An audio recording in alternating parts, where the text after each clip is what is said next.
Rump Chapter 15. Straw, straw, straw. I woke to the sound of horses braying and geese honking. When I opened my eyes, I found I was in a dangerous position.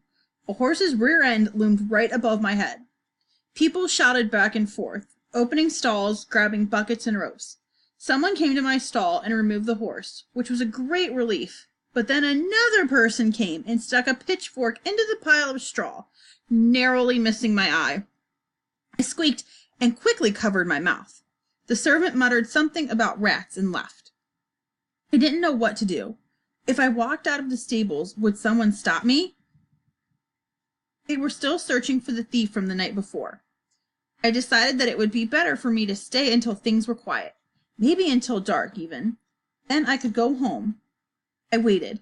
I counted bits of straw, guessed how much gold it could all make, wished for food. I wasn't used to being hungry for very long anymore, since I had been trading the miller for food whenever I wanted. I was so hungry I sucked on bits of straw, and then I was dying of thirst. My mouth was hot and woolly, so I drank from the horse's trough again. It was difficult to tell how much time was really passing when you're hungry and bored. They say that a minute is a minute no matter where you are or what you're doing, but my brain could never grasp that. I think time is a trickster. When I have a lot to do, time shrinks, but when I want something over with, it stretches and yawns and laughs at my torture. Sometimes the minutes hold hours inside of them. This was one of those times. I fidgeted and worried. I wondered what had happened to Opal. Had the king come for the gold? Would Opal go home then? Finally, the setting sun, reddish-orange, was filtering through the stable. The stable was loud and busy again, with servants unsaddling horses, feeding and brushing them. They all chattered idle gossip loudly. I was bored by them. They all seemed so interesting.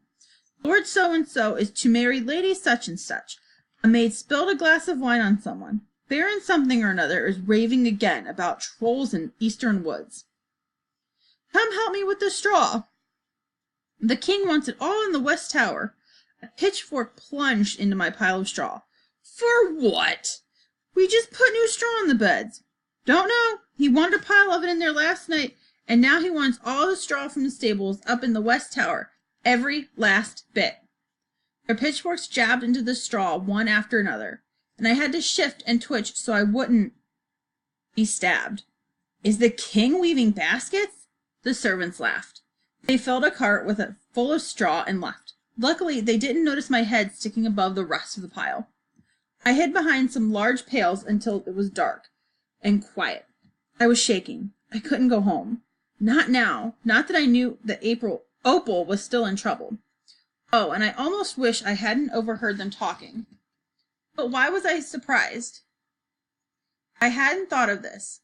Last night was merely a test. Of course, King Barf would order more straw, all the straw he had, and make Opal spin him more gold. But even then, would he be satisfied? Would he ever stop demanding more? I didn't want to answer these questions about the future. I had to think about now. Opal was still in trouble, and it was more my fault than ever. I just couldn't leave her. It was back to the tower for me. When I plopped through the window this time, Opal seemed expectant. Oh, I knew you'd come back, Robert. Robert? It's Rump, I said. Oh, never mind that. I know Frederick and Bruno call you silly names, but I won't. I shall call you Robert, a proper name. She smiled as if it were the kindest thing in the world, but I couldn't smile back. I was gazing open-mouthed at the straw.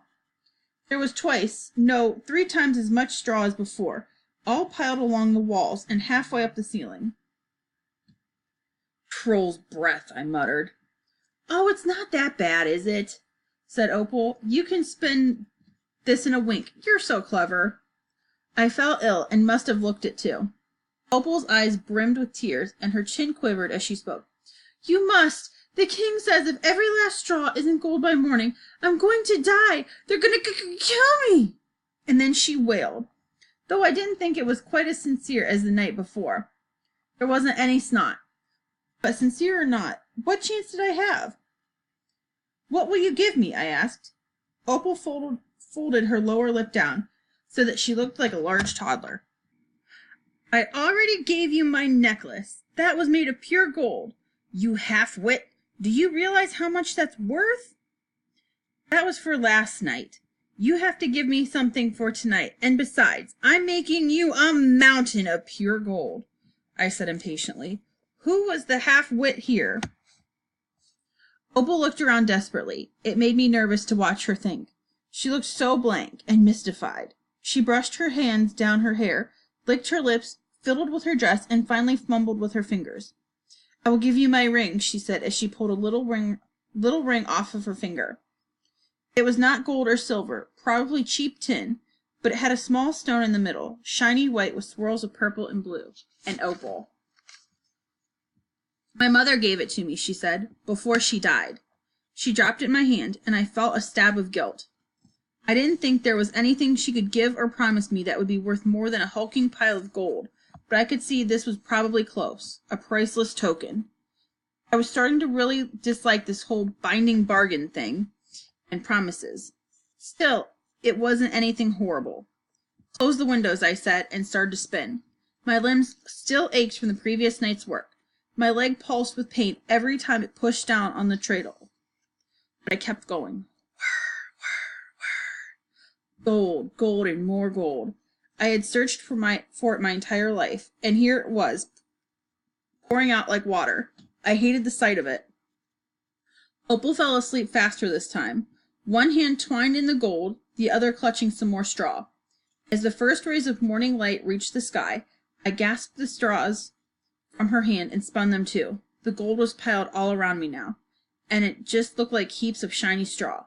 I didn't see why people loved it so much. Just as I was descending the tower, the door unlatched, and King Barf said in his nasally drawl, "Ah, my sweet girl, you are a treasure beyond compare." My fingers were stiff and sore. My leg was cramped. My back and head ached. Climbing down the tower was agony, but all I could think of was going home. Home and food. My stomach rumbled as I touched the ground, but then I heard another rumbling. It was growing louder, and it was definitely not my stomach. I stood in the middle of the castle grounds, not bothering to hide myself. I couldn't move and I couldn't speak. Even though my mouth hung wide open and my tongue wagged, I started to drool. A procession of wagons rolled through the gates and up the doors of the castle. 2, 3, more than a dozen size wagons. Wagons stacked high with straw. I sat against a tree and watched as the servants unloaded the straw, bundled it up, and hauled it inside. With each bundle they carried in, I felt weight pressing down on me, heavy as gold. I had a hard time breathing, and I realized what should have been obvious to me from the beginning. This was my destiny, to spin gold at the whims of a greedy king for the rest of my life. I thought that when you found your destiny, you were supposed to be happy about it. But maybe I was wrong.